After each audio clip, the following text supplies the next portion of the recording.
same is your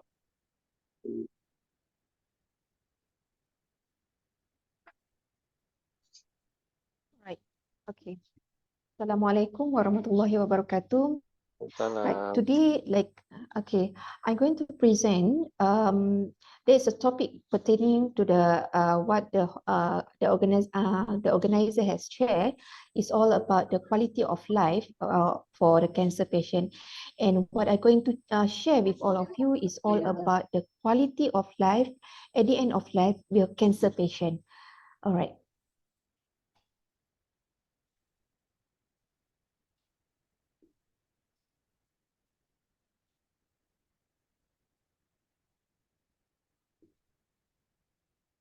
So can you all see this slide I'm sharing with all of you? If you difficult, Gumilang will be to help you to share screen. Yeah, sure, please. Okay. Kang Indah, you can to help to share screen about the PowerPoint. Nausea. Okay. Right now you can to look at the screen. Okay. Please. But it's not very clear for me to. Oh. Yeah, but in screen is okay. Not really clear. In screen, okay. Right now is Zoom. All right. More better. Yeah, it's better now. Okay. When we talk about the quality of life, it's definitely is a pertaining. We're going to do something. We render our holistic nursing care. Either start from beginning that patient is already diagnosed, the patient is already diagnosed with a cancerous disease, and definitely there is a progress about it. Either is responsive to a treatment or they are aggressive to a treatment, and that patient have to transfer under palliative care. So meaning in this topic, definitely I will share all my knowledge, all my clinical experience, and it's all about the palliative care, the quality of life for end of life of cancer patient. Can you click as next? Yeah. All right. This is what is the learning outcome for this topic that I'm going to share with all of you. Is all about the definition of the palliative and the curative palliative. What is the process? And definitely is we're looking into the goal, and also the symptom management, and also there is another disease which is beside all these cancerous, there is another disease which is we can include under the quality of life for patient under palliative. Yeah, next.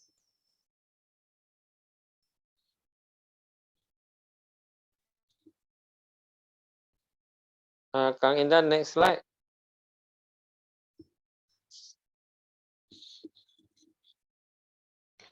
Okay, as a part of the introduction, everybody well known, when we talk about oncology, when we talk about cancer, we already have a stigma. The stigma is always once they already diagnosed, they cannot be cured. Yes, there is, but not all the cancers cannot be cured, because under oncology itself, under oncology, we also have the cancerous disease which can be cured, is curable.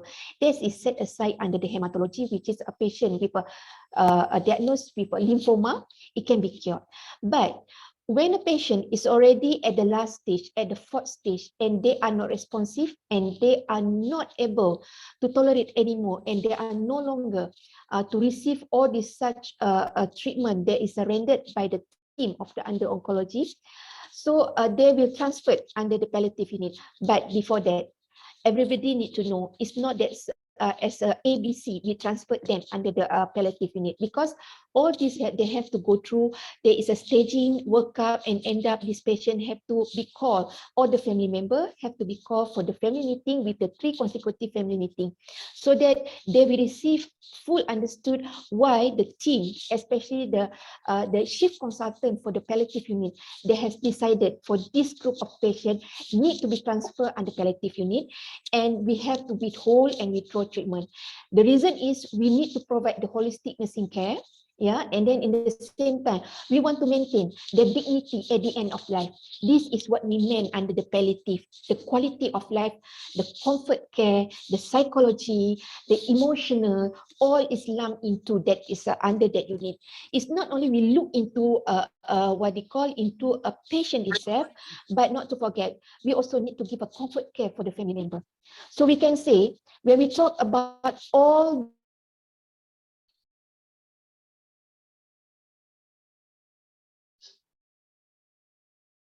there is multidisciplinary team, yeah, the interdisciplinary team. Who are they? Definitely the vital role, the main center for this institution, this unit is the nurses, which is they already gone through for the what they call they already gone through for the training, a special training, and they are registered under the palliative. Yeah, and other than that, definitely is home health aides and also a certified nurse assistant, which is they will look into the basic nursing care. Yeah, of course, we need a social worker because through the practice, for all my 13 years practice, we are followed the WHO, the protocol, which is we need a social worker because all these patients, if they are a category of the mobile patient under palliative and they are eligible to be out on pass for at least 24 hours, they are allowed to do so, then we need to refer to the social worker so that they can be prepared for all these patients. What are the needs of the patient when they are not in the unit? The physician definitely is a one of the under multidisciplinary team. And of course, why we need the spiritual care for this team? Because we need to respect for the family members, we need to respect for the patient, the cultures, their faith, their belief. Meaning we have to involve the religious officer, yeah, for such like we can call like imam, the father, the monk, yeah. So any other religious, at the end of the day, we will back to the same creator, we will back to one creator. So that is why the palliative care is meant, yeah, for the meaning of the quality of life, yeah. It's not only the psychological, the emotional, but the insight of the patient. Other than that, definitely under this disciplinary team, yeah, we will call them, yeah, even so this patient, yeah, is under palliative unit, but even so they are lying rest, what they call a complete rest in bed, yeah, but we still need a physiotherapy, the occupational therapy, the speech therapy, and also the dietary and nutrition. Why the question is why? Because even so, yeah, they are not moved, they are lying on bed, but we need of the physio to give a passive exercise so that they are, even though they are lying, but we still provide them a something which is the value of they themselves, even though at the end of life, or this a cancerous disease.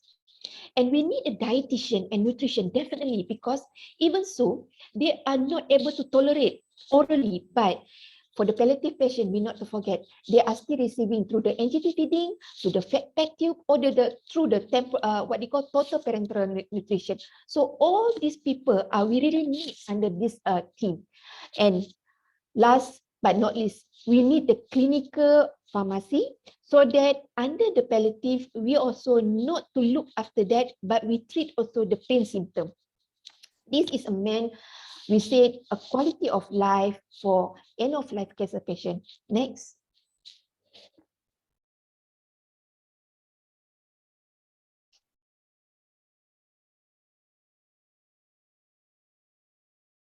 Palliative care, definitely, because again, as I mentioned earlier about we want a patient to have a last wish, so that we have to respect their dignity. So that is why it's designed in a such for the palliative unit under the oncology department, we have to assign, we have to accommodate this patient, yeah, under a single room, so that whatever their last wish, so that a patient, a family member, or the visitor who's going to visit them, and they need a caretaker, they need a what they call a private nurse to look after them, so that they will have their own time, yeah. And then at the same time, the benefit from this is we're going to treat all whatever is a good what you call is a pain symptom, yeah. So at the end of the day, it also will involve with the opioid, yeah, the analgesic for this patient, yeah. And in the same time, we talk about the benefit. We not to forget, the palliative unit. We are also want to create this unit so that we can give as best as we can. For this patient, in terms of a goal of care is to comfort the patient and also to comfort a family member, so that we can have a same directive. At the end of the day, we want a patient at the end of their life, the journey of their life, they will rest in peace. Next.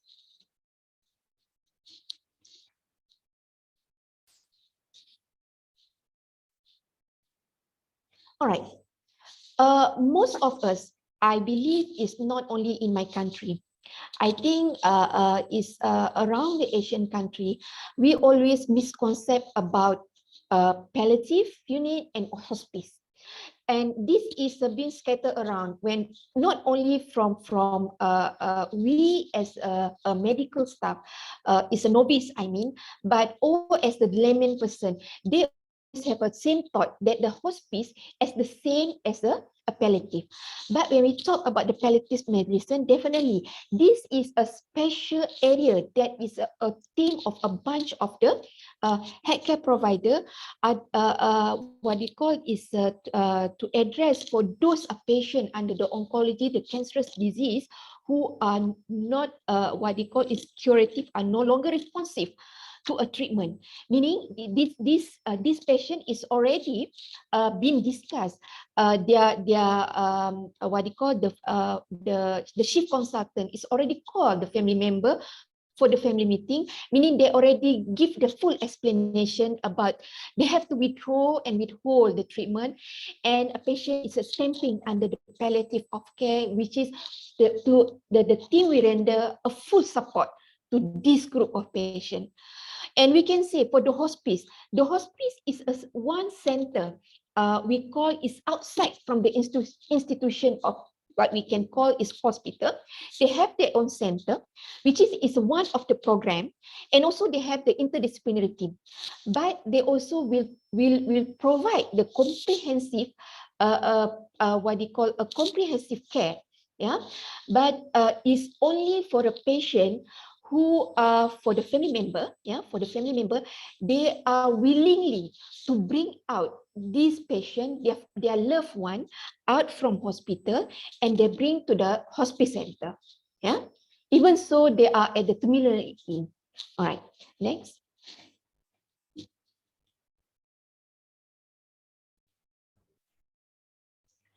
Okay, we talk about the palliative treatment. The palliative treatment, we can say there's all type the therapeutic measure that utilize to control the pain and other distressing symptoms. And these therapies will not change the cause of the condition. The intention is to relieve the pain or the symptom. Okay, this is one of the major under the palliative unit, which is we need to treat their what they call the pain symptom. That is why the clinical pharmacy play their vital role on this therapeutic. Meaning a patient usually under this department, they will receive either is concurrent. It's quite far. Okay, all right. Either is concurrent, meaning they receive this opioid. Usually under the palliative unit, we only play with all the opioid like morphine, like oxycodone, like adjuvant opioid, meaning is a methadone, with a high dose. The high dose with the heat ceiling dose of the, for instance, like the morphine, they will receive until 300 milligrams. And it won't be surprised for all those who never are working under the palliative unit. But our goal is to treat their pain symptom. In the meanwhile, while they are receiving this regular opioid dose, they also receiving for the breakthrough. This breakthrough is a play another role in order for all the team, especially for the consultant who treat this patient, and also for the clinical pharmacy to calculate either their pain are really controlled, or this medication, the opioid, under the prescription of the consultant need to switch to another maintenance therapy so that their pain can be controlled. I can say there is some situation that patient is already received until the maximum dose of the morphine with the maximum dose of the breakthrough pain management, but is still patient is still moaning and groaning and yelling. That is why sometimes the decision they have to make is they have to shifting this opioid into the adjuvant to the maintenance like a methadone at least for the 48 hours or for 4 days. If this situation is well controlled, either they will shift it to the previous medication, the opioid, or they will sustain. But definitely, what they call under the palliative unit, the main of their extra precaution that we need to take is the efficacy for each medication, especially everybody under palliative unit. We all the train under the palliative. We know that morphine have a efficacy for the toxic renal toxicity, renal shutdown. So for the some situation,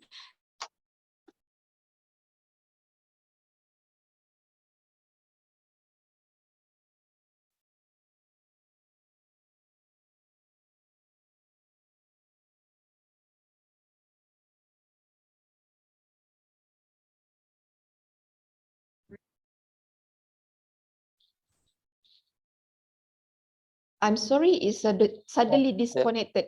I think from my side. Yeah. Where are we just now? Okay, we talk about the side effect of those medication, the opioid. So to avoid all this, sometimes the doctor have to shift, to change the medication.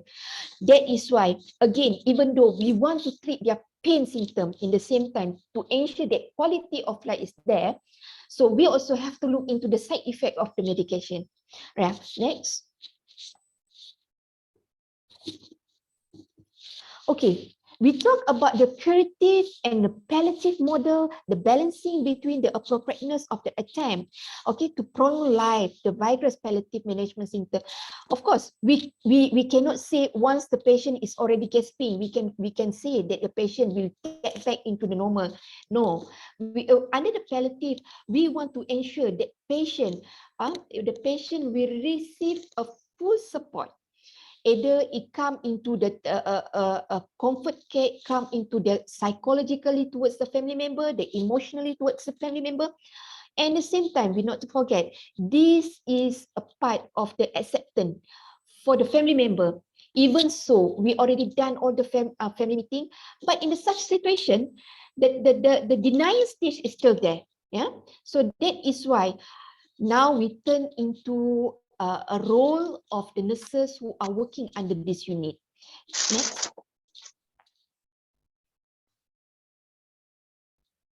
So prior to go into our the nursing role into this particular unit, we look into what is the goal of the palliative. Again, as I mentioned from beginning, is to eliminate or to reduce discomfort. Of course, because all these patients are really depending 100% from all of us under healthcare provider. Yeah, so we cannot say they are the patient, either the family member is attention seeker. No, we cannot assume, because if we put ourselves into their shoes, into their situation, definitely they are the one who are really need hope. That's why their needs are really important. Of course, to improve the quality of life. At the end of life of this patient, what is their most important? We need to look into it is their belief. Yeah, the belief meaning either they are Muslim or they're non-Muslim. They need all this a person from the religious officer to give some comfort to them in terms of to recite the holy books, to give what they call, if in our term of what they call as a Muslim, a short of tazkirah about we need to rather in a term of there is a journey, there is a begin, and there is always in. To improve a mood, of course, because most of the patient, we not to forget about again of the side effect of this or the opioid. It is some patient when they receive a maximum dose of the morphine, definitely we cannot ignore that patient might have a hallucination. That is a part of the that is a part of the side effect. So we want to improve the mood. How we going to improve mood? From the morning and patient are groaning, yeah, we have to assess and reassess through our pain score. And now, this is the time we're not using is a Wombecker, what they call a numerical pain assessment anymore, because patient cannot verbalize. Definitely, we look into the Wombecker. This is we going to improve the mood of the patient.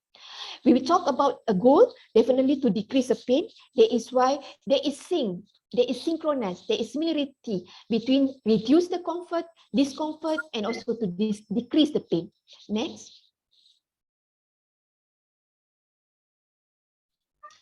Right, again, the goal of care for the quality of life, definitely, we talk about the patient, we talk also all the patients who are living, they are stay in the same department.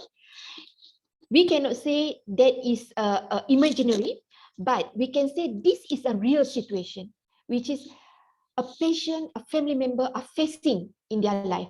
They are going to lose someone who are diagnosed with the cancerous disease at the terminally ill, and some of them is already at the journey, we can say is approached to death. Yeah. So that is why we again need to give a respect, the dignity, the last respect to them. Yeah. The related to life expectancy, definitely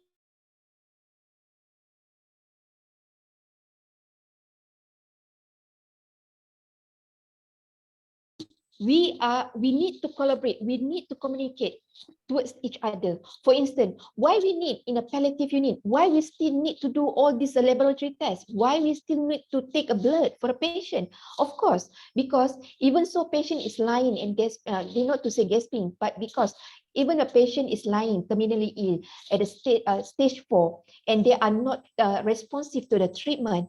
But if a patient, for instance, I can say for the patient having we call like a CA throat, like a patient having what you call CA nasopharyngeal, and they are receiving the total parenteral nutrition. We need the laboratory test, the result, so that the nutrition, the dietitian to do a comparison, either the fluid electrolyte is balanced and diet, the patient diet is balanced. Even so, they cannot tolerate orally, but we still need to give them something, a supplement for them to go through their life. Yeah. So next.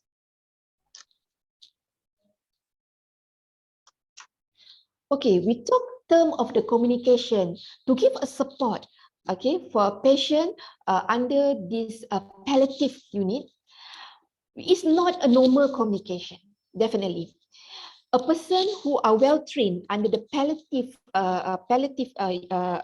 course, and they are really knows for this patient what kind of the communication. Definitely, we call it the therapeutic communication. Why I say so? Because most of the patient, if they still can verbalize, they still can express their emotion. The first question when they see your face from your first shift of the duty, they always say, why me? Why this situation happened to me? Yeah, because this is progress. Some of the patient, even so at this stage, they still cannot accept. Yeah, so the communication, the therapeutic communication play a vital role. Why you are communicate? How it's all about? Next. How are we going to get to give this therapeutic communication? Okay, definitely number one, we need to honest for the patient. Okay, the honesty is there. Therefore, that's why when you start introduce yourself with a good manner, and you can see even so this is it not belongs to you, your patient, but when you are come with a generous, with a pleasant appearance, you honest to spend a little time to them, this is a time the willingness to talk about the dying from the patient itself is a very crucial. Yeah. But you not to forget, we cannot touch their sensitivity delivery of bad news, especially for all the family member. Yeah, because this breaking bad news for the next stage is not from us, it's definitely from the consultant itself. And while we are communicating with this kind of patient, this group of patients where they are mentally, emotionally are so disturbed, yeah, we have to encourage a question. We are not saying in such of the open-ended question like to a normal patient, but we can see in a good manner, in a soft manner. That is why the soft skill must be there. We call this is our part of the tender loving care. Yeah, and then not to forget, we also have to identify the choice we benefit or the burden from the family member. So that is why we also, in the same time, we need to call all the family member, whoever are freely. That is why their visitor hours for this group of patients, there is no limitation. They can visit for their loved one in this palliative unit at the end of their life 24/7, so that they also can anticipate in our intervention. Next.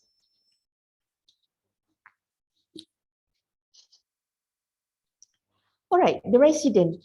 We talk about the resident under this palliative unit. Definitely, it's not only they diagnosed with a primary cancerous disease, but in the same time, they also have a secondary disease, yeah, like a diabetes. They also have a cardiac impact, and not to forget some of the patient, yeah, especially we came across that a patient are related with a B cell lymphoma and is unstageable, and they end up under the palliative care, and they are towards the end of life of their journey. So we have to give, we cannot ignore them and we cannot segregate them. We still give a holistic support, holistic care, and definitely we cannot reveal what they call the another, especially if they have infectious disease. For instance, I can say if a patient have the HIV, we cannot say that it's a patient have a HIV. All their medical record through the electronic system, we just assign them as a biohazard, so that we will take a extra precaution, but in the same time we still give a holistic nursing care towards them. Yeah, what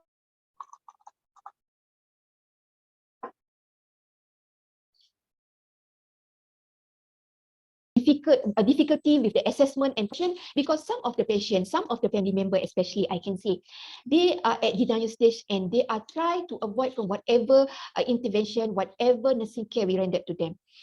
So we are really need a psychologist, we are really need a counselor to involve with this, so that during the assessment and reassessment for each shift of our duty towards this patient will move smoothly.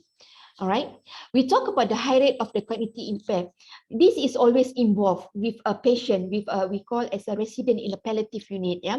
If involved with a brain cancer, especially related with a glioblastoma brain cancer. Mostly of these patients, they have a cognitive impairment. Sometimes they might be tends to forget, and sometimes they will have a seizure. So that is why we have to take the extra precaution. Yeah.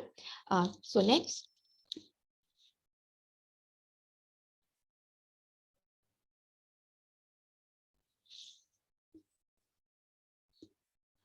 The families, okay. Under a quality of care, this palliative unit, we never abandon their family member.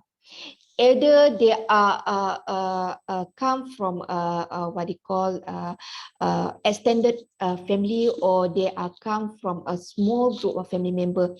But sometimes because of what they call lack of communication between them, yeah, the guilty issue sometimes maybe occur, the misunderstanding may be occur. So what we can do, what we can provide to this family member and to their loved one in the palliative unit, so that we are really into this quality of life. Even so, we already done the family meeting. Sometimes with the urgency of the situation, with the effort of all the interdisciplinary team, the multidisciplinary team, sometimes we have to do the ad hoc of the family meeting, so that we not only to solve whatever unresolved of family conflict, yeah, but we look into the physical needs of the patient. The physical needs of patient, we involve with the social worker, whereby if the family member cannot bear anymore with the costing of the whatever the equipment, for instance, they need to wear they need to buy a diapers, whatever supplements, we need a social worker to involve with a welfare department, so that we can give a financial support whatever the needs for the patient. The complex dynamic, sometimes it can be resolved, sometimes cannot be resolved. But it depends to the location where are we working, and the what they call the culture of the patient we are treat for this group of patient. Of course, for us in an Asian country, I can say there is not much what they call misconcept or misunderstanding between a culture. But if we work in other Europe country or we work in a Middle Eastern country, we have to respect their culture, their belief, because some of them might be living in a province area, in the desert area. So whatever they thought is completely, is to understand our what they call the medical system is slowly but surely they will accept at the end of the day. Next. 5 minutes more. Oh yeah. All right. We talk about the reassess. Reassess is all about the pain management. Whenever we assess a patient prior to we give for the opioid, definitely after that we need to reassess in order we need to ensure that patient are really comfort and the pain is, we not to say is subside to get into the 0 upon 10, but at least from what you call from patient is keep on moaning and groaning, maybe patient can be subsided by patient having a calm after that, and patient can rest in bed. Yeah, next.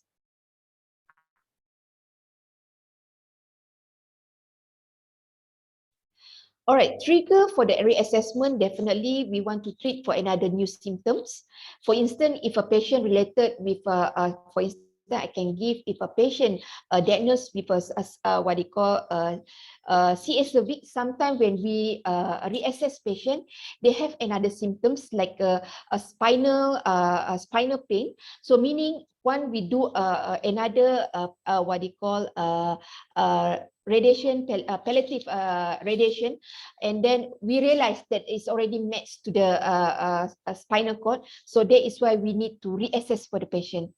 Right, this is all include under again to the prolong for the hospitalization, and there is a new diagnosis will come up in the patient profile, and some of the patient might occur with maybe the changes of the mental status also that might be occur.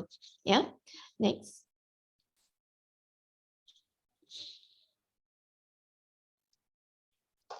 All right, the major issue under end of life planning, definitely we can say we cannot promise that it will reduce for the hospitalization. But we try as best as our team can provide for them. Demi Hold on, apa? bocor. Bisa hilang. Okay. All right. The major issue will involve either, even so a patient is already stemmed, do not resuscitate for this patient. But because, again, we want to comfort for the family member, we also want give what they call, again, to maintain the quality of life at the end of life for the family, for the patient. Even so, a patient is already give a last breath for this situation. When they are really in the situation, they are really panicking when their loved one is already normal. But we still, what we can give is usually what we practice. Even so, we cannot resuscitate a patient, we still pull that emergency trolley. We'll still put the ECG lead so that a patient, we show that how we respect to the patient and also to the family member. Yeah, next.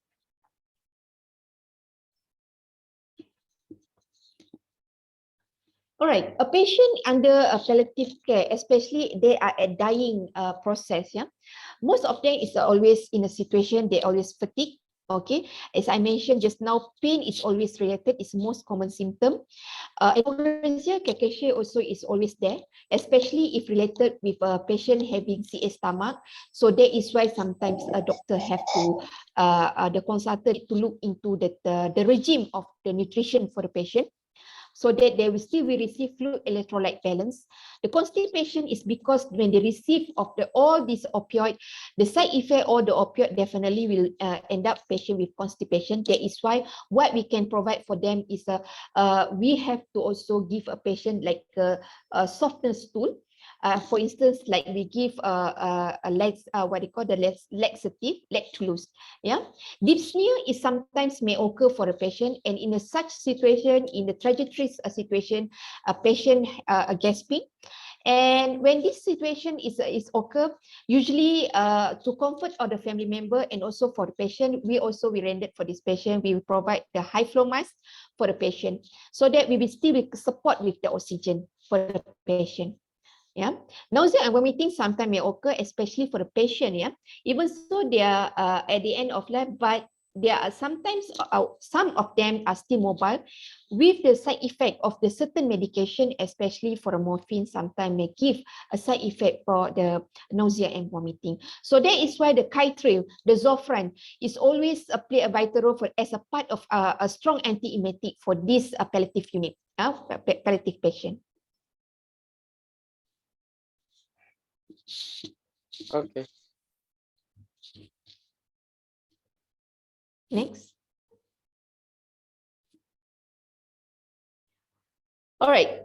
When we talk about the increased prevalent mental confusion, as I mentioned just now, when a patient receives a morphine, they start sometimes they're having a side effect of this hallucination.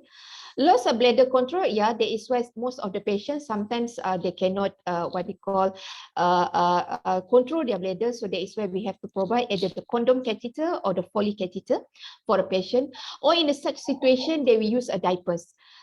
Hearing and visual loss is one of the increased prevalence for the patient, because when they approach to that, yes, everybody will understand and well understood their hearing and visual will lost. The dizziness is a part of the side effect of all again of the opioid. Yeah, next.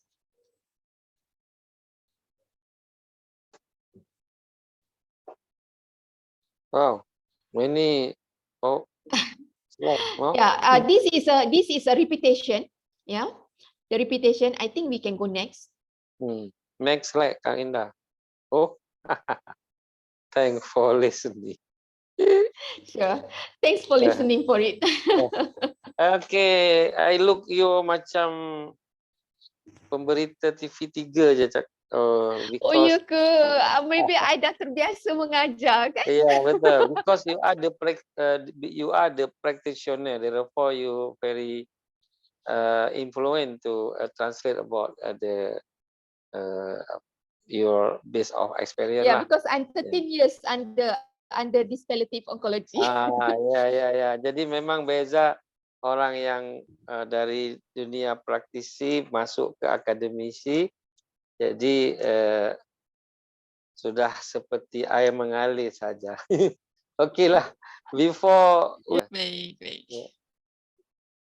Ya, baik Pak Reza, yang saya hormati Pak Reza selaku founder Asian Lecture Community, yang saya hormati pembicara yang luar biasa Ibu Hajah Nursia dari Mahsa University, yang saya hormati pula Bapak Gumilang, Wakil Rektor Bidang Kemahasiswaan dan kerjasama Ibu Dr. Ria Maria, dan para student atau para mahasiswa yang bergabung di Zoom kali ini.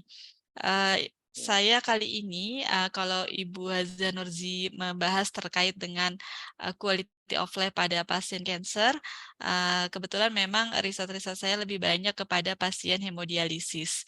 Ya mungkin nggak jauh berbeda, karena memang pada pasien hemodialisis ini, terutama yang sudah end-stage pada gagal ginjalnya ini, akan menjalankan hampir seumur hidupnya untuk melakukan proses dialisis atau cuci darah. Izinkan saya untuk men-share materinya. Oke, sebentar. Apakah sudah terlihat? Sudah jelas sekali Sudah, quality of life in hemodialysis patient. Oke, baik, sebentar. Ya. Ya, materi kali ini terkait dengan quality of life in hemodialysis patients atau kualitas hidup pada pasien hemodialisis. Nah, hemodialisis ini memang kaitannya dengan pasien gagal ginjal ya. Kalau kita tahu gagal ginjal itu memang ada dua, yaitu akut atau kronik. Nah, pada pasien yang sudah hemodialisis ini adalah pada pasien dengan gagal ginjal kronik yang memang sudah stadium akhir atau end stage. Pembicaraan kali ini kita akan membahas terkait dengan berapa banyak sih pasien gagal ginjal yang ada di Indonesia, kemudian prinsip HD secara umum, lalu bagaimana kaitannya pada pasien-pasien yang menjalankan HD ini terkait dengan kualitas hidupnya, yang nantinya dampaknya pada komplikasi yang terjadi pada saat pasien menjalankan hemodialisis ini. Kemudian peran kita sebagai perawat, itu apa yang bisa kita berikan kepada pasien-pasien yang memang pengelolaan hidupnya ini harus dalam memang seumur hidupnya. Nah, ini adalah gambaran prevalence CKD atau gagal ginjal kronik di Indonesia berdasarkan riset kesehatan dasar 2018. Kami di Indonesia memang ada riset kesehatan dasar yang dilakukan per 5 tahun sekali. Ini yang terakhir 2018, nanti 5 tahun mungkin di 2023 ini akan ada lagi launching untuk data riset kesehatan dasar se-Indonesia. Nah, di Indonesia sendiri gagal ginjal kronik pada tahun 2013 riset kesehatan dasar yang dilakukan itu memang masih di angka 2% per mil ya untuk di Indonesia. Hanya pada tahun 2018 kasus ini meningkat ya, kasus ini meningkat menjadi 3,8. Nah, kalau kita lihat peningkatannya itu di beberapa provinsi yang ada di Indonesia ini cukup menyebar rata dan rata-rata hampir dari 2013 ke 2018, 2013 ini yang berwarna biru, yang 2018 ini yang orange, ini hampir rata-rata meningkat semua di beberapa provinsi. Ya karena itu mungkin trennya masanya saat ini terkait dengan pola hidup dan penyakit metabolik yang memang sekarang makin meningkat saat ini. Ya. Nah, berikut adalah data angka kejadian gagal ginjal kronis berdasarkan usia, jenis kelamin, dan tempat tinggal. Kalau kita lihat, memang di usia yang paling tinggi itu adalah pada usia-usia lansia, yaitu 65 sampai 74 tahun. Ya, kemudian disusul di usia 75 tahun ke atas. Tapi kita lihat bahwa di usia 15 tahun itu sampai 24 itu cukup maksudnya 1,33 menurut saya cukup tinggi juga ya karena ini masih muda ya. Artinya usia produktif tapi ternyata sudah mengalami penyakit ginjal kronis ya. Kemudian di jenis kelamin ya, pada jenis kelamin ini paling banyak terjadi memang pada laki-laki. Dan untuk tempat tinggal sendiri itu sekarang antara perkotaan dan perdesaan itu kalau dulu mungkin perkotaan yang lebih tinggi ya, sekarang pedesaan pun sudah banyak ya yang hampir sama ya dengan kasusnya dengan kasus di perkotaan. Ini artinya memang sudah banyak terjadi perubahan gaya hidup baik di desa ya yang memang akan mempengaruhi pada kondisi-kondisi penyakit tidak menular ini. Ya, kalau kita lihat dari usia saja, beberapa ditemukan di rumah sakit, memang yang anak-anak muda yang memang sudah mengalami kasus gagal ginjal kronis ini, rata-rata yang sudah didialisis atau dicuci darah ini, kebanyakan bukan karena kerusakan ginjal terjadinya bukan karena riwayat penyakit komorbid, tapi lebih banyak memang ke pola hidup terkait dengan pola minumnya. Ya. Oke, kemudian stadium ginjal, ya stadium gagal ginjal. Ya, stadium gagal ginjal ini kalau misalnya dibagi, ya itu berdasarkan dari nilai glomerulus filtrasi rate atau laju filtrasi glomerulus. Laju filtrasi glomerulus ini untuk melihat bagaimana kecepatan ginjal dalam memfiltrasi atau menyaring cairan yang ada di tubuh yang akan dikeluarkan nantinya juga dalam bentuk urin. Nah, untuk stadium 1 sendiri kalau kita lihat GFR-nya ya, GFR ini dapat kita hitung nanti berdasarkan didasarkan dengan dari nilai fungsi ginjal, yaitu dari kreatinin.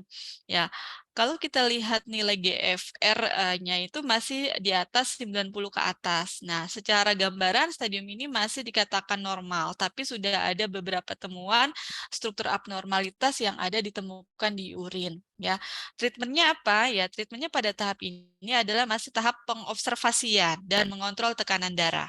Ya, untuk stadium 2 sendiri itu GFR-nya itu masih bisa 60 sampai 89 cc per menit. Ya, ini masih ringan gagal ginjalnya dan treatmentnya adalah mengobservasi kondisi pasien dan mengontrol tekanan darah serta faktor risiko yang akan memperberat ke tahapan selanjutnya. Nah, begitu juga di stadium 3. Nah, stadium 3 ini sudah mulai gagal ginjalnya mengalami kerusakan sedang. Treatmentnya masih sama seperti stadium 2. Kemudian di stadium 4 ini mulai berat ya, karena GFR-nya tinggal 15 sampai 29 cc per menit. Nah, ini treatmentnya adalah merencanakan untuk tahapan akan menuju ke stadium akhir, karena memang kalau sudah mulai ke berat, ini antisipasinya ke tahap akhirnya yang kita akan pikirkan. Nah, di stadium 5 ini filtrasi rate dari ginjalnya itu hanya bisa memfiltrasi kurang dari 15. Nah, kalau hanya 15 cc per menit ya, kurang dari 15 cc per menit, artinya ginjal itu sudah tidak mampu melakukan fungsinya sebagai filtrasi dan ini harus membutuhkan terapi pengganti ginjal. Nah, terapi pengganti ginjal itu pilihannya ada beberapa, salah satunya adalah hemodialisis ya. Ada hemodialisis, CAPD atau peritoneal dialisis atau cangkok ginjal atau transplantasi ginjal. Hanya pada stadium yang akan kita bahas kali ini adalah pada pasien yang hemodialisis, karena memang pemilihan hemodialisis itu paling banyak. Kenapa? Karena mungkin dirasa lebih praktis, pasien tidak perlu memikirkan sendiri. Beda kalau peritoneal dialisis, pasien itu harus melakukannya sendiri, bisa di rumah ya. Dan itu perlu higienitas yang tinggi. Nah, kalau hemodialisis dilakukan di rumah sakit, jadi pasien ke rumah sakit, selesai dialisis, langsung bisa pulang dan 2 hari atau 3 hari lagi. Tapi kalau CAPD memang harus dilakukan sendiri dan memerlukan kedisiplinan yang sangat kuat.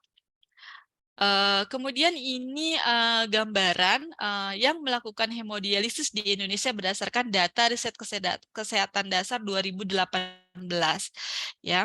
Jadi di usia di atas 5 tahun sampelnya, bahwa Indonesia sendiri pada tahun 2018 itu sebanyak rata-rata dari semua provinsi jika dirata-ratakan itu 19,3% yang melakukan hemodialisis. Secara hitungan ya, dari tahun 2017 sampai 2018, 2017 pasien hemodialisis itu sebanyak 30.831 pasien. Kemudian di 2018 ini menjadi 66.433 pasien. Jika di total untuk pasien aktif yang ada itu sebanyak 132.142 pasien. Jumlah ini cukup banyak ya. Sebelum Indonesia memberlakukan kewajiban BPJS, ini menjadi salah satu yang memperberat pasien ketika divonis harus cuci darah karena biayanya cukup mahal ya. Dan sekarang alhamdulillah untuk hemodialisis ini sudah di-cover oleh BPJS, cuma memang pembebanannya pada negara cukup besar, yang akhirnya memang ada beberapa strategi supaya beban ini bisa tercover dengan cara, kalau mungkin kita pernah dengar, ada reuse dialyzer, jadi penggunaan dialyzer berulang gitu ya, untuk pasien-pasien beberapa rumah sakit yang mungkin untuk mengantisipasi biaya. Nah, ini mesin gambaran mesin HD ya, secara mungkin ya kalau orang kesehatan mungkin udah paham ya, tapi ini gambaran mesin HD-nya, prinsipnya mungkin yang kita perlu perhatikan. Jadi HD ini hanya sebagai mesin yang di mana darah itu akan dikeluarkan oleh tubuh, kemudian dibersihkan dari mesin itu, kemudian masuk kembali ke dalam tubuh. Ya ketika sudah bersih, nah itu akan masuk kembali ke dalam tubuh pasien yang dilakukan dialisis. Nah, ini dilakukan rata-rata ya 2-3 kali per minggu ya, dengan lama durasi sekali HD itu 4-5 jam per kali sekali dialisis. Ya. Nah, prinsip kerjanya apa? Sebenarnya kalau kita lihat ya dari mesin HD itu yang memiliki fungsi pengganti ginjal adalah di sini, di namanya tabung ini adalah dialyzer. Ya, jadi ini diupayakan gambaran dari alat ini adalah seperti ginjal, ya ada serabut-serabut tubulus di dalamnya yang fungsinya untuk menyaring dan ada membran semipermeabel yang akan memisahkan darah yang kotor menjadi bersih. Nah, jadi nanti masuk ke darah ke tabung ini dan keluar dari tabung ini darah itu tadinya kotor menjadi lebih bersih. Ya. Nah, ini prinsip kerjanya secara difusi, ultrafiltrasi, dan osmosis maksudnya apa? Jadi memang difusi itu adalah perpindahan cairan dari konsentrasi yang tinggi ke konsentrasi yang rendah. Konsentrasi yang tinggi itu terjadi pada kandungan darah yang pada saat itu ditarik oleh mesin dari tubuh pasien ditarik oleh mesin, kemudian masuk ke dalam tabung yang tadi. Nah, di dalam tabung ini terjadilah proses difusi, ultrafiltrasi, dan osmosis. Jadi darah yang kotor tadi masuk, kemudian dibersihkan dengan menggunakan cairan dialisat, ya, cairan dialisat, lalu yang bersih itu akan dikembalikan lagi ke tubuh pasien. Nah, bagaimana caranya? Ya, cara masuknya aliran darah dari mesin dia HD tadi ke tubuh itu dengan berbagai akses ya. Akses awal ya, apabila pasien itu sito atau memang segera harus dilakukan cuci darah saat itu, maka untuk emergensi dilakukan dengan pemasangan di kateter femoralis atau di bagian selangkangan paha, ditusukkan jarum di sana. Kemudian darah akan ditarik dari akses tersebut, ya. Kalau misalnya memang terencana, artinya pasien terdiagnosis kemudian terencana akan dilakukan hemodialisis, maka pasien sementara diberikan akses untuk supaya darah itu keluar dan masuknya pada saat dibersihkan, itu dengan pemasangan kateter double lumen atau CDL. Kateter double lumen ini dipasang di vena cava yang arahnya ke jantung, ya. Jadi ada dua cup di sini, yang satu untuk menarik darah dan yang satu untuk memasukkan darah yang bersih. Nah, kalau ini sudah terpasang, maka ke depan akan direncanakan kalau memang pasien ini jangka panjang seumur hidup, maka akan dilakukan pemasangan namanya AV fistul. AV fistul ini permanen yang akan dibuat. Jadi kalau misalnya AV fistul ini sudah dibuat, AV fistul itu apa? Jadi AV fistul ini adalah akses yang dilakukan dengan menyambungkan pembuluh darah ya di lengan. Ya, ini paling aman memang di lengan ya, disambungkan. Ini melalui pembedahan tentunya. Kalau memang ini sudah disambung, kemudian ditunggu waktunya 4 sampai 6 minggu terjadi maturasi ya. Tapi kalau bisa saja gagal bisa ya. Kalau misalnya gagal tidak menyatu atau tidak matur, maka ini tidak bisa digunakan. Nah, pada saat sudah matur, ini bisa digunakan sebagai akses untuk penusukan jarum yang akan disambungkan ke mesin HD. Nah, seandainya ini sudah terpasang, yang CDL tadi itu belum dilepas terlebih dahulu. Jadi CDL yang di jantung ini akan dilepas ketika yang di tangan sudah matur, ya sudah bisa digunakan. Ya, jadi untuk yang kateter double lumen atau CDL itu hanya digunakan selama beberapa minggu setelah matur di AV fistul bisa digunakan, dan AV fistul yang akan terus digunakan. Nah, ini gambaran proses HD secara umum.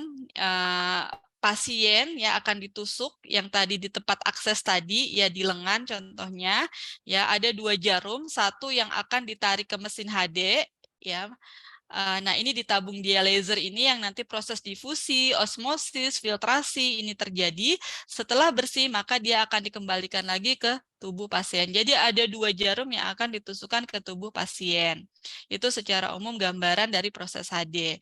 Nah, kualitas hidup. Nah, kalau kita lihat begitu banyak proses yang dilalui, artinya ini akan berdampak kepada kualitas hidup dari pasien hemodialisis. Ya, mulai dari setiap saat datang harus ditusuk. Nah, itu salah satu keluhan yang akan muncul, yaitu nyeri ya pada saat penusukan. Nah, dari hasil penelitian kualitas hidup, kebetulan ini penelitian bersama dengan saya dengan mahasiswa. Jadi dengan menggunakan WHO KOL brief ya, dilihat dari kesehatan umum, kualitas kesehatan fisik, psikologis, dan hubungan sosial serta lingkungan, didapatkan skor kualitas hidup dari 4 domain ini yang terendah adalah di kesehatan fisik dengan skor rentang 1 sampai 100 itu sebesar 48,84. Karena memang yang paling banyak dikeluhkan pada pasien ini tentunya memang untuk pasien-pasien kronik ya, penyakit kronik tentunya lebih banyak dominannya di kesehatan fisik ya. Nah, penelitian lain juga menyebutkan skor kualitas hidup pada pasien hemodialisis sebanyak 320 pasien ya, ini sebesar 17,43 dengan rentang skor 0 sampai 30 ya. Artinya memang kualitas hidup ini menjadi concern yang harus kita bantu sebagai peran kita sebagai perawat di sini dalam mengantisipasi atau mengurangi keluhan yang memang dirasakan oleh pasien-pasien dengan penyakit kronik. Nah, apa saja sih keluhan yang dirasakan gitu ya? Ini komplikasi-komplikasi yang terjadi pada pasien gagal ginjal kronis maupun pada saat menjalankan hemodialisis ya. Paling tinggi ya ini di penelitian di Rumah Sakit Brazil tahun 2017 pada 183 pasien, itu paling tinggi komplikasi pada penyakit ginjal ini adalah anemia ya, udem atau bengkak ya, kram, nyeri spasme otot, weakness, kelemahan, pain, ya, spalgia, itching, hipotension, dan repetitive infection. Lalu ada komplikasi selama dialisis, itu yang paling sering adalah dikeluhkan hipotensi 98%, kram otot 91%, dan nyeri 20%.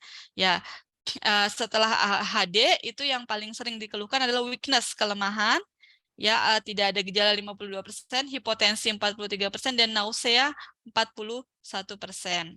Nah, ini komplikasi yang paling tinggi yang akan kita bahas, ya, ada anemia, udem, kram, dan hipotensi, ya. Nah, anemia. Kenapa bisa terjadi anemia pada pasien dengan hemodialisis kecenderungannya ya? Rata-rata kalau kita perhatikan pasien-pasien dengan hemodialisis ini HB-nya memang tidak sampai normal seperti orang normal gitu ya. Jadi untuk batas sampai angka 9 atau 10 saja itu sudah baik gitu ya.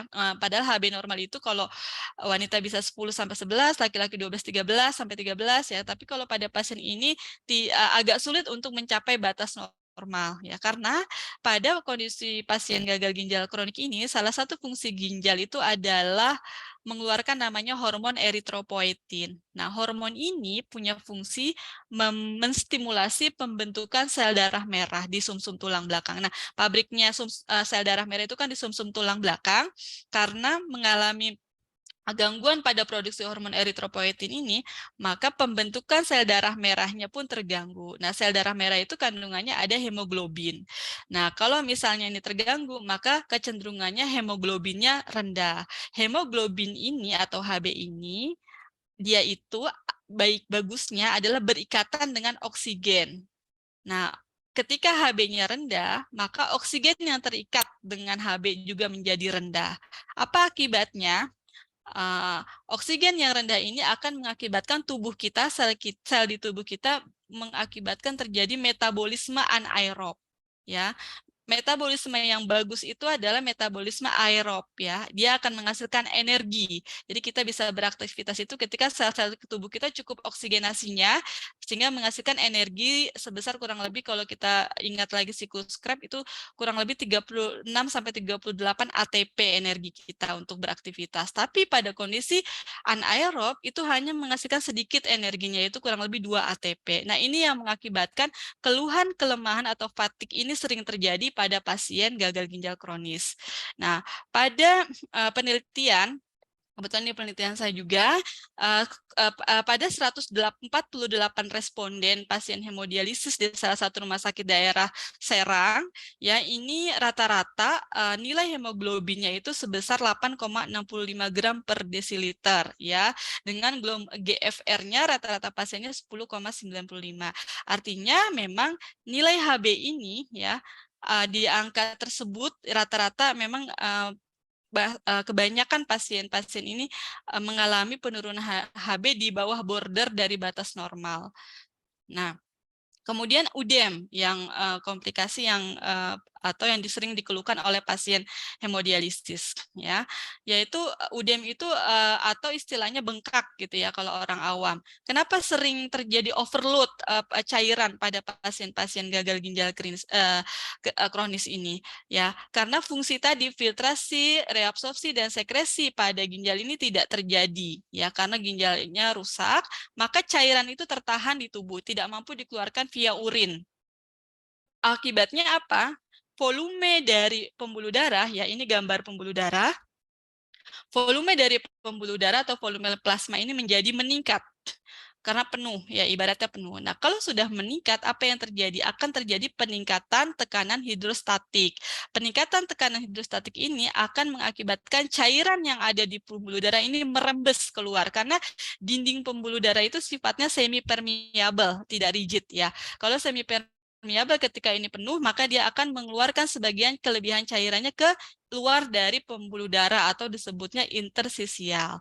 Kalau ini terjadi, maka dia akan mengisi ruang-ruang yang ada di tubuh kita. Maka kalau mungkin Bapak Ibu atau teman-teman mahasiswa melihat pasien dengan kondisi UDEM, anasarka itu semua seluruh tubuhnya bengkak. Nah, ini telah terjadi perpindahan cairan dari pembuluh darah ke interstisial. Ya, belum lagi fungsi dari ginjal ketika perfusi atau aliran darah ke ginjal itu menurun, itu mengakibatkan ginjal memiliki fungsi mengatur tekanan darah ya.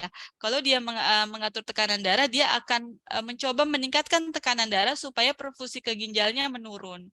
Dengan cara apa? Dia cara mengeluarkan hormon renin ya. Renin, angiotensin dibentuk menjadi angiotensin 2 akan meningkatkan tekanan darah.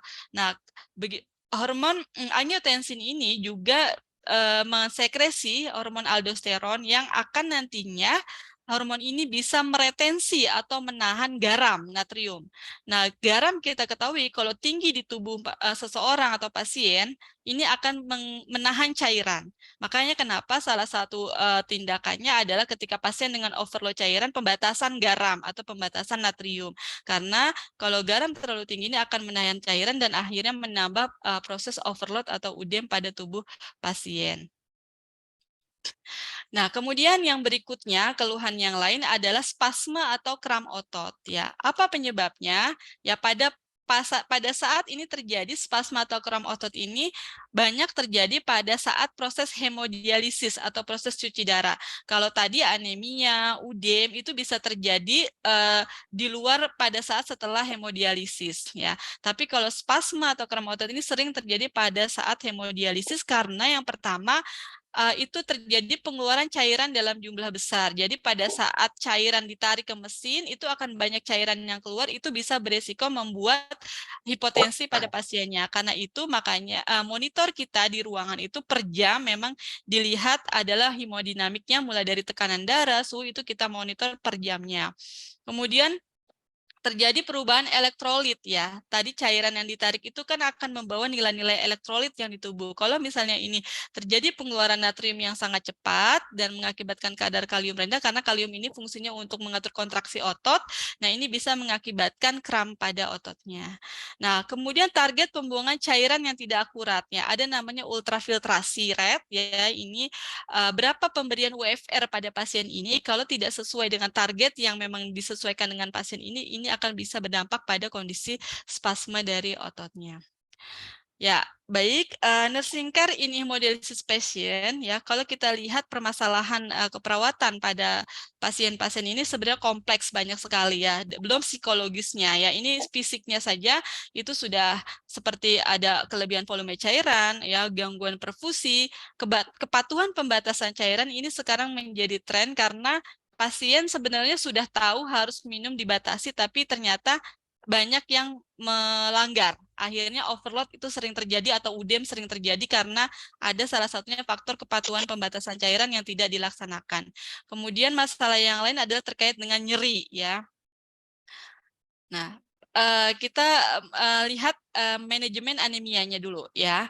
Manajemen anemia ini berdasarkan konsensus anemia ya pada penyakit ginjal kronik di Persatuan Nefrologi Indonesia 2011, itu sampai saat ini memang penanganannya ya salah satunya ada terapi zat besi ya, tapi ini perlu dilihat dulu koreksi dari pemeriksaan status besinya atau ferumnya.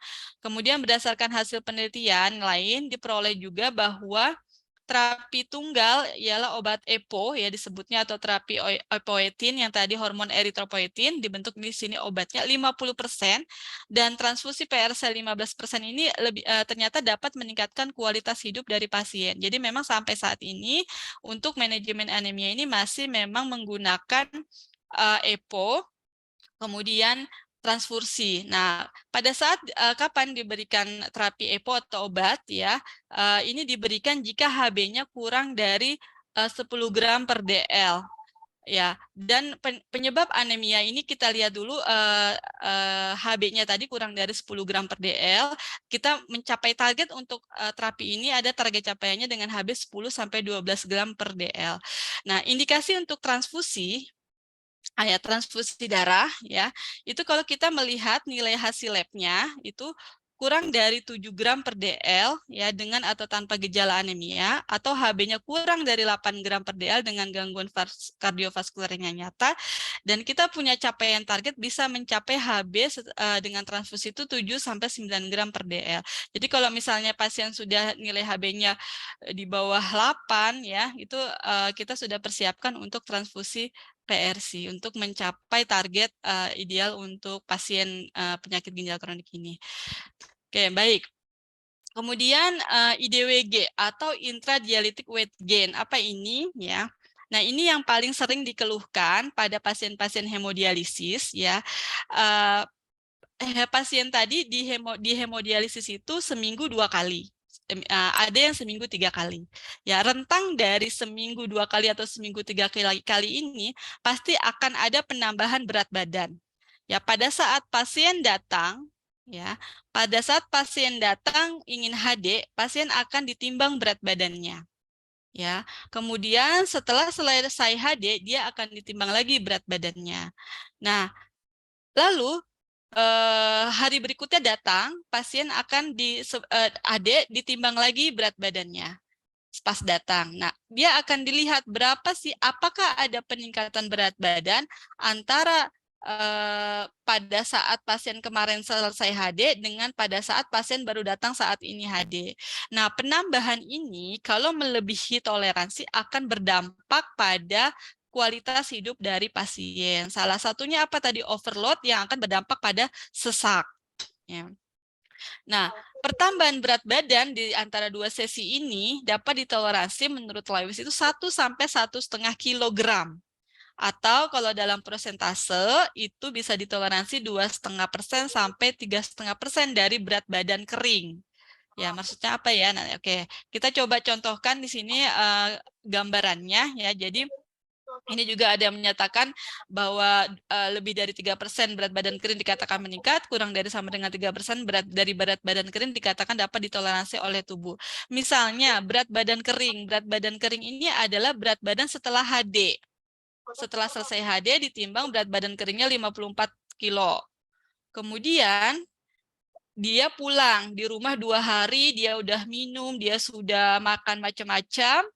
2 hari berikutnya datang lagi ke rumah sakit, ditimbang berat badannya 58. Nah, itu berat badan basah. Artinya berat badan basah itu maksudnya berat badan setelah dia melakukan apa saja di rumah, makan, minumnya dihitung dari berat badan itu. Nah, dikurangin selisihnya. Ya, 58 dikurang 54 dibagi dengan berat badan basahnya dikali 100%.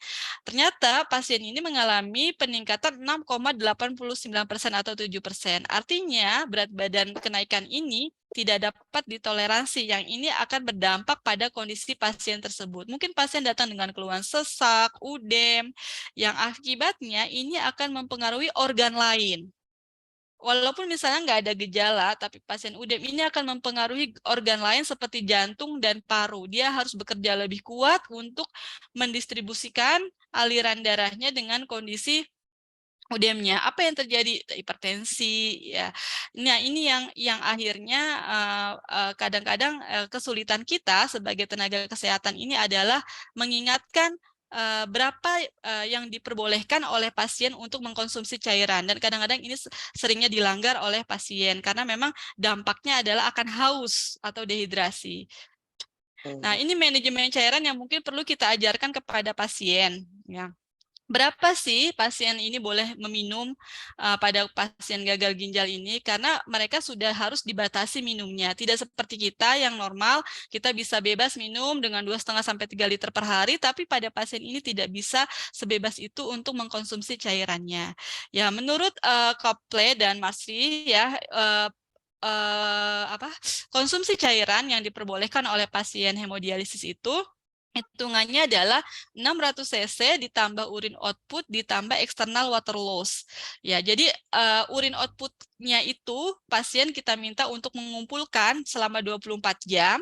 Kemudian ditambah ketika pasien ada muntah atau ada diare, itu cairan itu kita estimasi berapa cc. Sehingga kalau kita tambahkan, misalnya urin outputnya pasien hanya 100 cc per 24 jam. Berarti 600 tambah 100 cc, kemudian pasien ada diare misalnya 50 cc. 600 tambah 200 tambah 50 berarti 850. Nah, 850 cc itulah yang hanya diboleh oleh pasien ini. Nah, apakah hanya dari minum saja? Tidak, tentunya dari makanan atau buah yang mengandung cairan itu juga diperhitungkan cairannya dari dosis yang sudah ditetapkan. Jadi begitu sulit memang untuk kondisi pasien ini, dengan kondisi kita 2,5 liter aja kadang sehari nggak cukup, apalagi pasien ini ya dengan hanya misalnya 800 cc per hari dia hanya boleh mengkonsumsi cairan baik itu dari minuman atau makanan atau buah. Ya. Oke, Oke, apa 5 yang menit lagi. Oh baiklah. Apa yang bisa kita lakukan sedikit lagi? Apa yang bisa kita lakukan? Ya kita sebagai tenaga kesehatan atau perawat, kita bisa menginformasikan kepada pasien tentang pembatasan cair garam, yaitu dengan menganjurkan 2 gram per hari.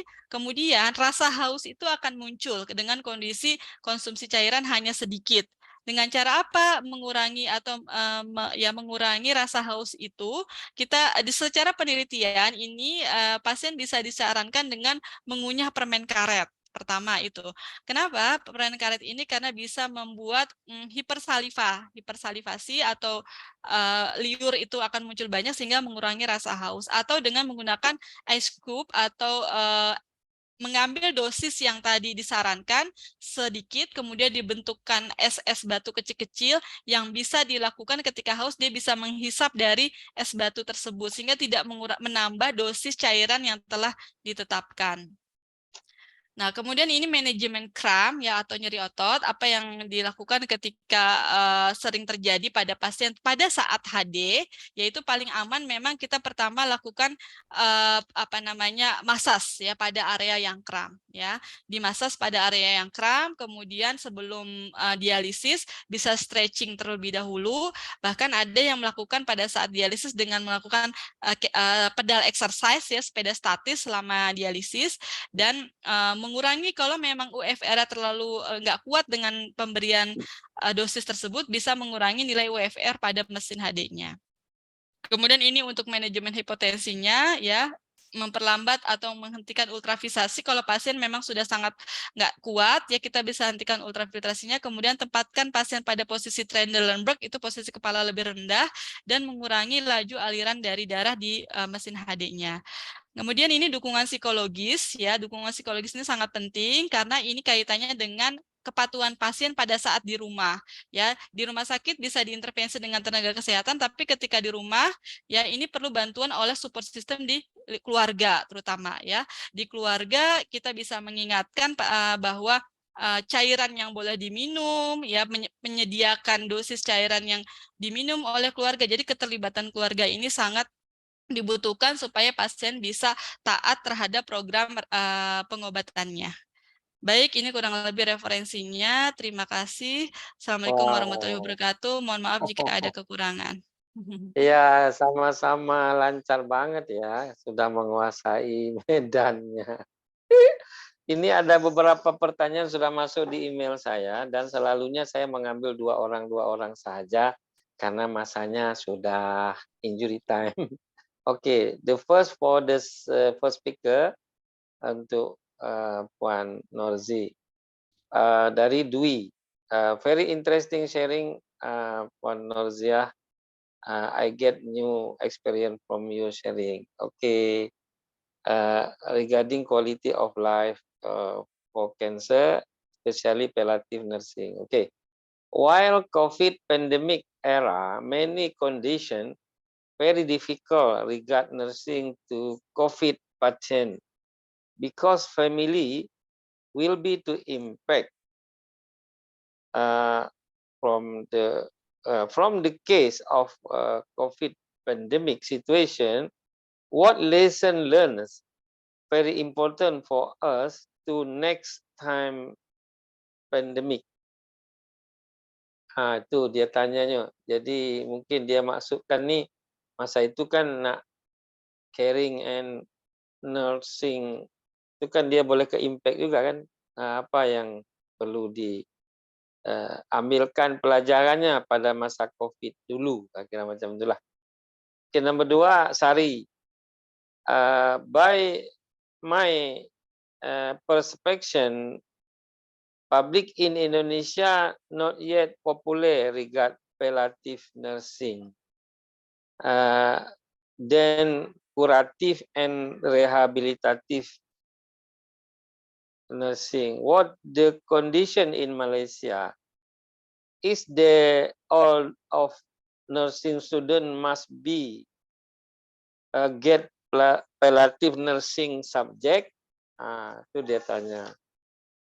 Kemudian ini untuk Ibu atau Mbak Santi. Terima kasih sekali sharing hemodialisisnya Bu Santi. Ini dari Bila ya. Salah satu yang paling saya takuti dari dulu adalah hemodialisis.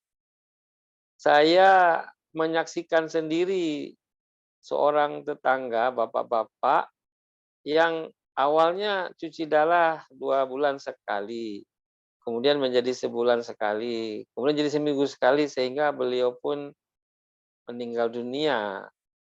Apa sebenarnya faktor pemicu paling dominan yang menyebabkan seseorang gagal ginjal?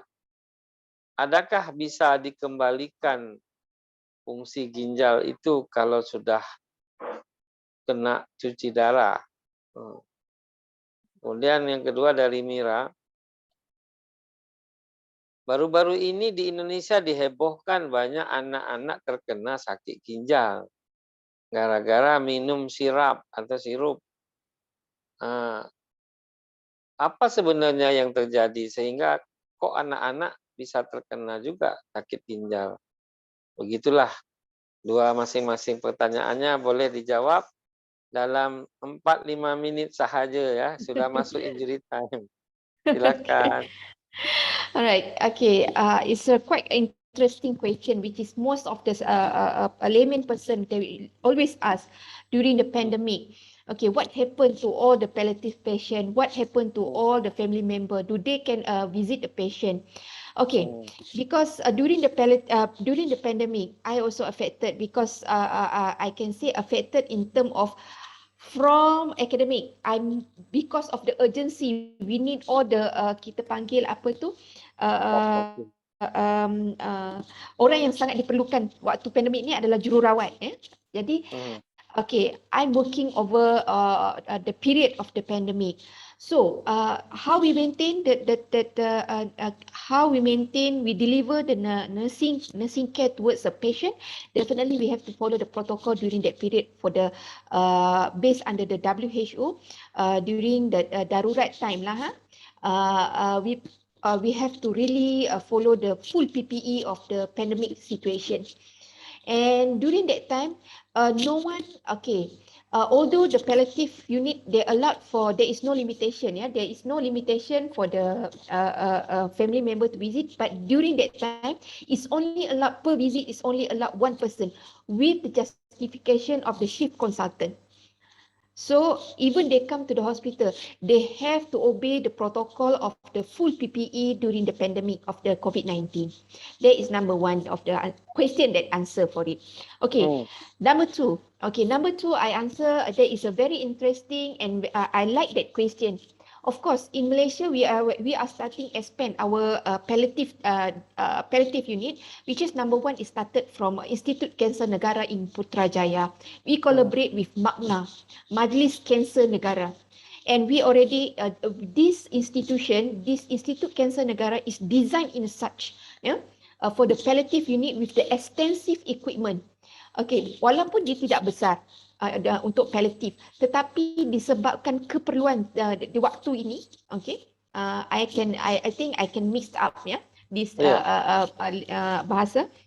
Disebabkan keperluan di waktu ini, we already expand until the reach of every hospital, either in a government hospital or the private hospital.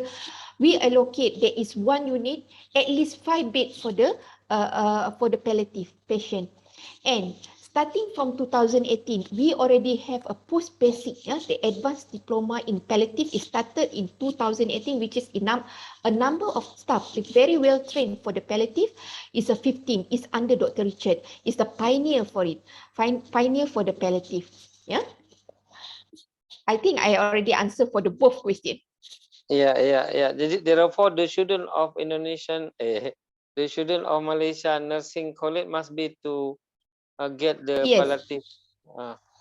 Okay, apa yang kita boleh katakan di dalam curriculum development, di dalam curriculum design itself, kita telah mengimplementkan di bawah pematuhan Kementerian Pengajian Tinggi, di bawah kita kata curriculum di setiap contohnya di program diploma, bachelor, master dan PhD, ataupun PhD itu kita kemudian, tetapi di peringkat asasnya diploma dan juga di peringkat degree bachelor, untuk pengajian atau untuk kursus mata pelajaran onkologi, hematologi, kita telah menerapkan sekurang-kurangnya 2 credit hours untuk topik palliative.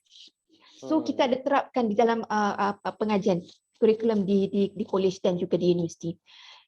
So, for instance, I can see in Nasa University, I the one is only the only person is really so I kena ajar semua program lah. Iyalah, kalau gitu saya nak jadi pasien sekejap lah biar dapat palliatif. Oke, Mbak Santi, macam mana you jawab 2 pertanyaan tadi dari kedua orang? Ya, baik. Terima kasih Pak Reza. Yang pertanyaan pertama itu terkait dengan faktor resiko atau pemicu yang paling dominan terhadap penyakit ini ya. Artinya memang kalau di Indonesia sendiri penyebab paling banyak atau faktor resiko yang paling tinggi itu ada pada komorbid penyakit hipertensi dan diabetes mellitus. Jadi pada pasien-pasien penderita hipertensi lama kemudian tidak terkontrol, termasuk diabetes mellitus juga tidak terkontrol, ini bisa mempercepat tahapan akhirnya kepada penyakit gagal ginjal kronik, karena dua penyakit ini salah satunya adalah penyakit yang ada di sistemik atau di pembuluh darah kaitannya, maka akan lebih cepat mudah merusak pembuluh darah, baik itu yang pembuluh darah di ginjal, sehingga filtrasi itu tidak akan terjadi atau fungsi ginjal itu tidak akan berjalan dengan baik. Nah, apakah bisa dikembalikan ginjalnya menjadi ginjal normal? Ya, kita lihat tadi ya, kalau stadiumnya sudah di end stage atau di stadium akhir, bilateral 2 ginjalnya sudah tidak mampu memfiltrasi, sudah kurang dari 15 cc per menit GFR-nya, maka ini akan sangat sulit untuk mengembalikan ginjalnya ke normal kembali. Sehingga perlu pengganti ginjal yang tadi disebutkan, yaitu dengan hemodialisis atau CAPD atau dengan transplantasi atau cangkok ginjal. Kalau misalnya ada yang mendonorkan ginjalnya, ini tidak perlu lagi dialisis atau cuci darah gitu. Kemudian pada anak-anak bisa terjadi gagal ginjal. Ya, bisa. Karena saya pernah menemukan pasien dengan anak-anak sudah cuci darah ya. Ternyata kalau mungkin pada pasien dewasa atau lansia rata-rata kebanyakan dari penyakit penyerta yaitu hipertensi atau diabetes. Tapi kalau pada anak-anak ini paling sering karena pola minumnya yang paling sering ya yang ditemukan. Pola minum yang seperti apa ya yang kemarin kami kaji itu rata-rata mereka yang ini memang perlu diriset kembali ya. Minum minuman kandungan minuman berenergi gitu ya. Minuman berenergi itu saya nggak tahu kalau di Malaysia itu apa ya. Kalau kami biasanya dulu-dulu ya Pak ini ngomong soft drink ya. Soft drink. Ya, soft drink. Ya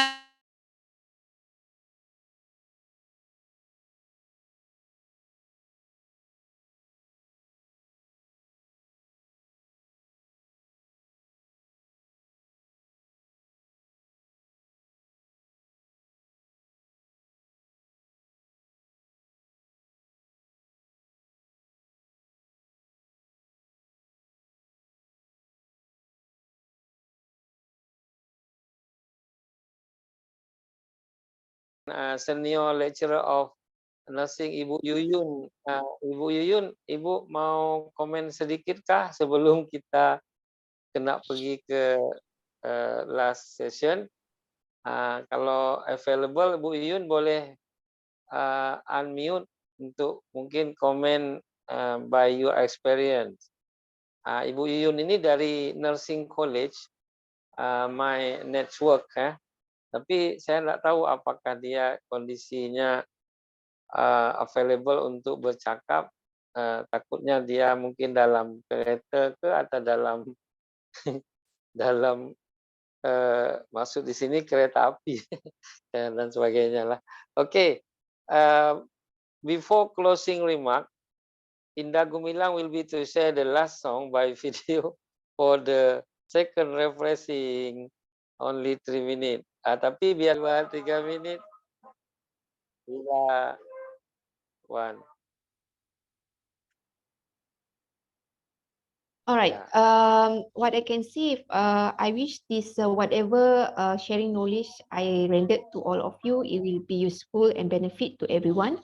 And definitely the utmost thankful for to the organizer who invited me. I wish that in future we have a very another session, so that maybe I can give another talk about another cancerous disease, and also we can have another enhancement knowledge with the collaboration with others university also. Ya, Allah. Mandi. Sila Ibu Santi. Ya. Baik, terima kasih kepada ACL yang telah memberikan kesempatan kepada saya untuk dapat sharing ilmu terkait apa yang saya miliki, dan terima kasih juga kepada Ibu Haja Nurzi yang telah sharing ilmu. Mudah-mudahan kegiatan ini bisa berlanjut untuk kerjasama yang lain ya, apakah itu riset bersama atau yang lain, karena kami juga di kurikulum kami ada palliative care ya, kalau di sini namanya keperawatan menjelang ajal. Oh, Ya. menakutkan. Iya. Atau palliative care sebenarnya ya. Jadi itu sudah masuk kurikulum inti wajib di Asosiasi Profesi Pendidikan Perawat di Indonesia. Oke. Mungkin jika diberi kesempatan saya mungkin boleh melawat ke sana. Oh iya. Nanti mungkin bisa jadi guest lecture mungkin juga ya nanti ya. Insyaallah. Ya, pasti karena ini didengar juga oleh Vice Rectornya, Vice Rector Collaboration, University Collaboration, itu Ibu Dr. Ria yang tadi Bu Santi sapa di awal. Barusan saya akses Ibu Yuyun. Bu Yuyun ini daripada Police Nursing College. Oh, Bu Yuyun, iya. Saya bilang Polri ya. Polri, Polisi Republik Indonesia. Dia WhatsApp saya, dia bilang very interesting, speakernya memang mantap. Saya dapat banyak hal, dia kata.